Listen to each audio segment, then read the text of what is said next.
नमस्कार, मैं हूं सुमित अवस्थी। बहुत बहुत स्वागत है आपका। आज एक ऐतिहासिक फैसला देश की सर्वोच्च अदालत से आया है। देश में चुनाव सुधार की दिशा में इसको एक बहुत बड़ा कदम माना जा रहा है। सुप्रीम कोर्ट ने आज एक फैसला सुनाते हुए इस बात का ऐलान कर दिया कि देश में चुनाव आयुक्तों की नियुक्ति एक 3 सदस्यीय पैनल करेगा, 3 सदस्यीय कमेटी करेगी।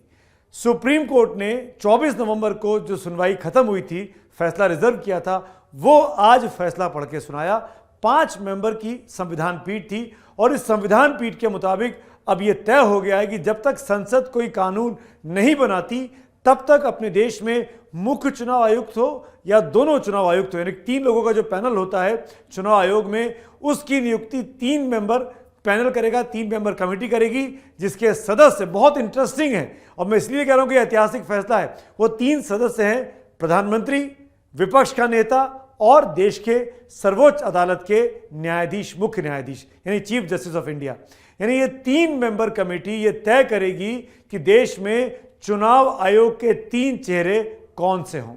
ये अपने आप में बहुत बड़ा और ऐतिहासिक फैसला इसलिए भी है क्योंकि हाल के दिनों में चुनाव आयोग पर ये इल्ज़ाम लगे हैं कि वो बायस्ड है, कि वो बहुत बड़े स्तर पर पक्षपात करता है सत्तारूढ़ पार्टी के लिए।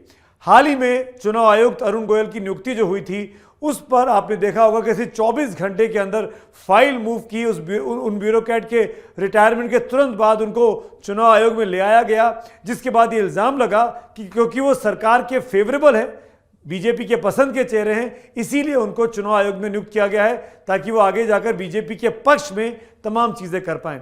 इस तरीके से चुनाव आयोग पर ये इल्ज़ाम लगते रहे कि वो बायस्ड है। उस बायसनेस को खत्म करने के लिए सुप्रीम कोर्ट ने जो फैसला रिजर्व किया था नवंबर के महीने में, वो आज सुनाया संविधान पीठ ने।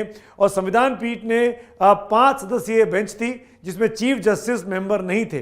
जस्टिस जोसेफ इस पीठ को की अध्यक्षता कर रहे थे और उन्होंने साफ कहा कि जो पार्टी सत्ता में आती है वो सत्ता से नहीं जाना चाहती है।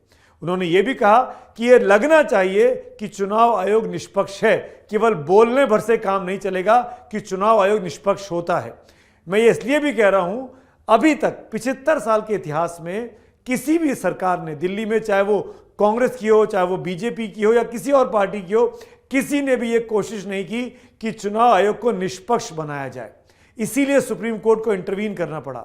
इसका आप ऐसे भी समझ सकते हैं कि अगर 2 लोगों के बीच क्रिकेट मैच चल रहा है और एम्पायर जो है वो किसी एक पार्टी, किसी एक टीम के साथ मिल जाए तो क्या निष्पक्ष वो मैच होगा?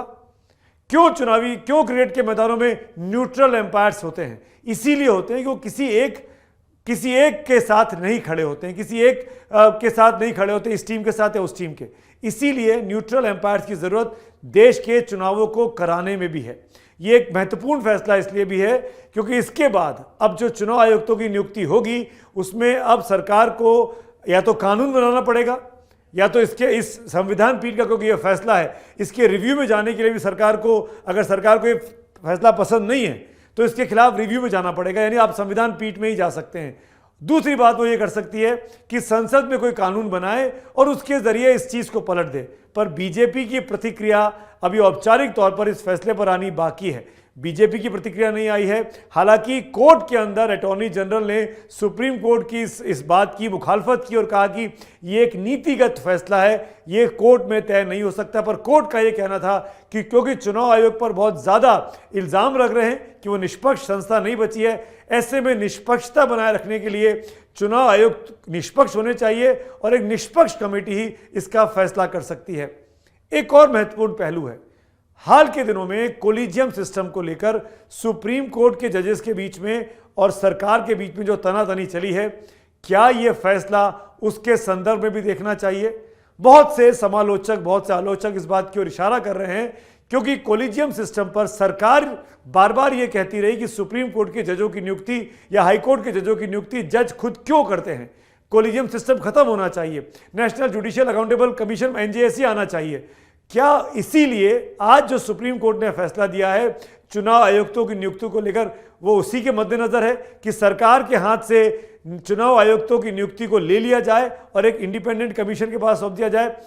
क्या ये कोलिजियम पर लड़ाई की वजह से एक बार फिर कार्यपालिका और न्यायपालिका आमने सामने आए हैं? क्या इसीलिए ये महत्वपूर्ण सवाल है, क्या इसीलिए एक ऐसा फैसला न्यायपालिका ने सुनाया है जो कार्यपालिका को, एग्जीक्यूटिव को पसंद नहीं आएगा? क्योंकि मैंने जैसा कहा, हर पार्टी यही चाहती है कि चुनाव आयोग में उसी के पसंद के लोग होने चाहिए। हर सरकार ये चाहती है कि मुख्य चुनाव आयुक्त उसका हो, ताकि जब भी चुनावों का वक्त आए तो उसके हिसाब से फैसले लिए जाएं। ये इल्ज़ाम लगा था चुनाव आयोग पर हाल के दिनों में कि वो बीजेपी के वजह से, बीजेपी के दबाव में कई बार तारीखों की घोषणा नहीं करता है, ताकि बीजेपी उन चुनावी राज्यों में तरह तरह की स्कीम्स का अनाउंसमेंट करके, रेवड़ियों का अनाउंसमेंट कर जनता को प्रलोभित कर सके। ये इल्ज़ाम लगा था विपक्ष का। इन तमाम पहलुओं की वजह से आज ये कहना पड़ रहा है कि ऐतिहासिक फैसला है। अगर वाकई में चुनाव आयुक्त पूरी तरीके से, चुनाव आयोग निष्पक्ष हो जाता है, तो मान के चलिए हमारे देश में चुनाव सुधार की दिशा में ये बहुत बड़ा और ऐतिहासिक फैसला होगा। धन्यवाद।